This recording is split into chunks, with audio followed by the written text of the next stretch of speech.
विद्यापीठ पटनापूर त्यातील शाखा हा बारेंबोडी या निमित्ताने आज बाबाजीचे उत्तराधिकारी केशवदादा आणि वामनदादा तसेच या परिसरातले सर्व भाविक जमा झाले।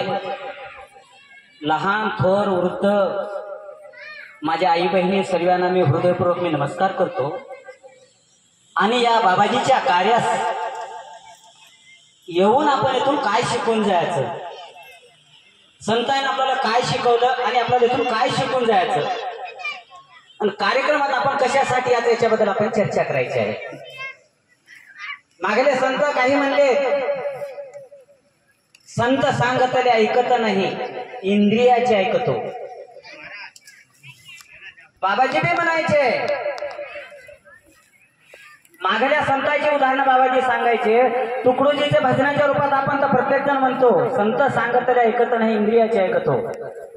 तर या शब्दाबद्दल बाबाजीने असं काय सांगलं, गावाल्या संगत चांगल्या प्रकारचं वागा। वाघ पोथी ज्याचा चालू असेल तर त्याचे विचार ऐकून वाघ, कार्यक्रम असेल तर कार्यक्रमाबरोबर वाघ, मार्केटमध्ये गेलं तर मार्केटवाल्या सोबत वाघ। म्हणजे सर्वातनी 1 रुपयाचं आणि सर्वातनी मिळायचं। शब्दाचा अर्थ कसा झाला, वाघ। शब्दातनी अर्थाचा अनर्थ करून घेतला माझ्यासारख्या अज्ञानानं। वाघ म्हणजे आम्ही जंगलातला वाघ म्हणतो, खरं आहे एक अज्ञानपणा बी एक जंगल आहे।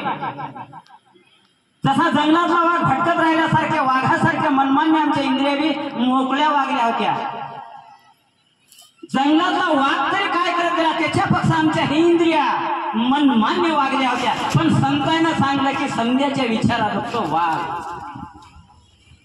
नाही, वाघ म्हणल्याबरोबर किती आपल्याला भेव पडते,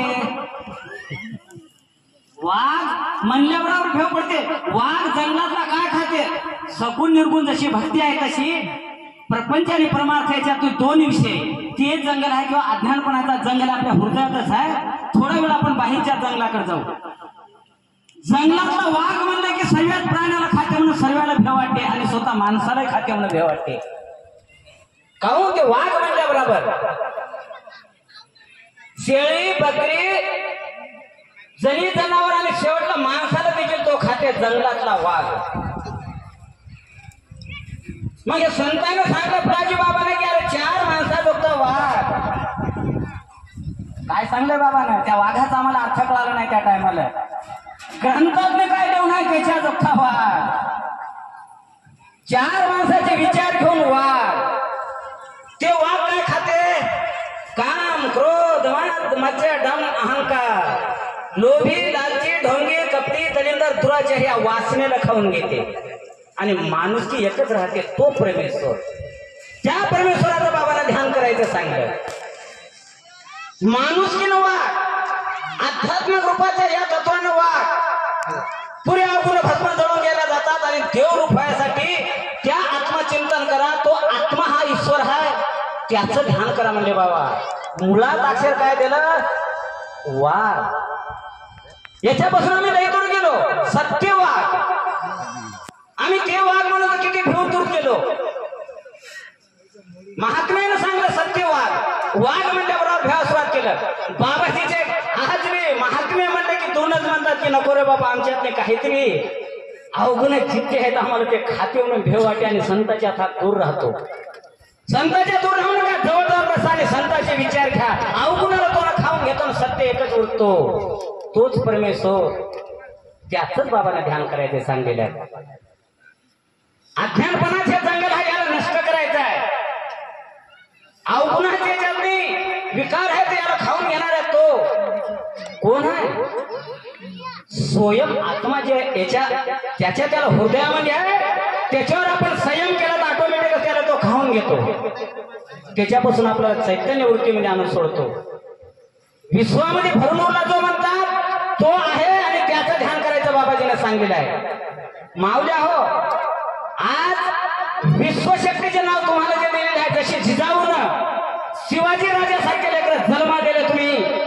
तुमच्या पिढीमध्ये तुमचे नातपुत देखील झाले पाहिजेत. आपण आपल्या लेकीला, आपल्या सुनाला, आपल्या शेजार पाजारच्या बायाला किंवा गर्भवती बायाला प्रत्येकाला म्हणायचं की ध्यान करा. त्या काळात 350 वर्षाच्या आणि शिवाजीराजा जन्म झाला असेल ते पाहायला नाही, पण बाबाजीच्या आशीर्वादाने आपल्याला इथं जन्म आलाच पाहिजे. शिवाजी सारखा नाव घ्याल कमावणार आपल्या गावात असा एक तरी गाव, प्रत्येक गावात एक तरी पुत्र जन्माला पाहिजे. भावी पिढीला लेकरायला हे ज्ञान देऊन आपले लेकर देखील शिवाजीराजा सारखे झाले पाहिजेत आणि ज्ञान मजलच पाहिजे. पेंदाडातच कमळाचा फुल उगवते तसं या ज्ञानातूनच, अज्ञानपणातूनच न कळतात असे महात्मा जन्माला जातात आणि आकाशाच्या टोकल पोचतात आणि माणसाला ज्ञान म्हणायचं काय ते या रूपात बाबाजी देतात. भाविकाच्या मेळ्यात दिसला हरी, बाबांना देव पूजायला कोठ्या गेला नाही, देव पाहायला बाबा कोठ्या गेला नाही. जसे आहे तसे माणसं जमा केले. कोणी खाणार असो, पिणार असो, कोणी आंघोळ केलो, कोणी न करू आंघोळ, कोणी उपाशी असो का कोणी जेवण असो, पण 2 गोष्टी ऐका म्हणायचे बाबा. पहिल्या 2 गोष्टी ऐका, ज्ञान संपादन करा आणि मग या रस्त्याला लागा. संपत्ती किती असं तर टिकणार नाही, पण ज्ञान जर असं तर टिकते म्हणायचे घडी घडी बाबा. ज्ञान हे शिकण्यासाठी या सत्संग कार्यामध्ये बसायचं आणि आपल्याला हे ज्ञान संपादन करायचं आहे. बरं काही जमलेले आहे तर मावले हो, सर्व भाविक हो, मला 2 मिनिटाचा जे टाइम जे दिलेला आहे त्याच्याबद्दल म्हणजे आपण काही चूक भूल झाला असेल क्षमा करावी. जय गुरु, जय गुरु, जय फुलाजी बाबा.